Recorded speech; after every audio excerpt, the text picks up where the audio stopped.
એવું હલકું કૃત્ય ક્યારેય નહીં હોય વાહ કે કોઈને મારાથી જોવા જેવું નીચે જોવા જેવું થાય એવી તો હું ખાતરી 1000% આપું છું. 302 જેવી ઘટનાઓ ઘટવાની હોય એવામાં મારા બાપુજીએ સમાધાન કરાવ્યું હોય ને એ જે વડીલોના આશીર્વાદ અમને મળ્યા હોય કે જે પોતાના ગામમાં ન આવી શકતા હોય કોઈને વહિત નથી કર્યું ભાઈ. એક માણસ તો કહી દે કે કોઈને ખરાબ કર્યું હોય જાહેર જીવન છોડી દે એમ. વાહેશભાઈ માટે મિત્રતા એટલે શું? અને આંસુ આવી જાય ભરતભાઈ, હું ન બોલી શકું મિત્રો વિશે. મને આટલા દિલથી મને પ્રેમ કરે મારા મિત્રો કે ભાઈ મને કાંઈ તકલીફ ન પડવી જોઈએ. આટલા દિલથી ભાઈથી વિશે છે. મારા માટે કાંઈ પણ કરો, મારે એમાં બોલવાની જરૂર નથી. એનું વર્ણન જ ન હોય ભરતભાઈ.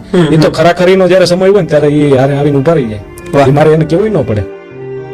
નમસ્કાર મિત્રો, બગદાણા વિવાદને લઈને નવનીતભાઈ ઉપર હુમલા કરવાના આરોપમાં જયરાજ આહિરની ધરપકડ થઈ ચૂકી છે. જ્યાં મિત્રો તમે બધાને જોયું હશે કે જયરાજ આહિરે ષડયંત્ર રચી અને નવનીતભાઈ ઉપર હુમલો કરવાના આરોપમાં જયરાજ આહિરની ધરપકડ થઈ ચૂકી છે. જ્યાં મિત્રો ત્યારે બગદાણા વિવાદના પહેલા પોસ્ટકાસ્ટ દરમિયાન જયરાજ આહિર શું કહી રહ્યા છે તમે વિડીયોની અંદર જોઈ શકો છો. તેઓ કહી રહ્યા છે કે હું એવું કામ કોઈ દિવસ નહીં કરું કે જેને કરીને મારા મા બાપને ન્યાથી જોવું પડે. જ્યાં મિત્રો તેઓ શું કહી રહ્યા છે તમે વિડીયોની અંદર જોઈ શકો છો.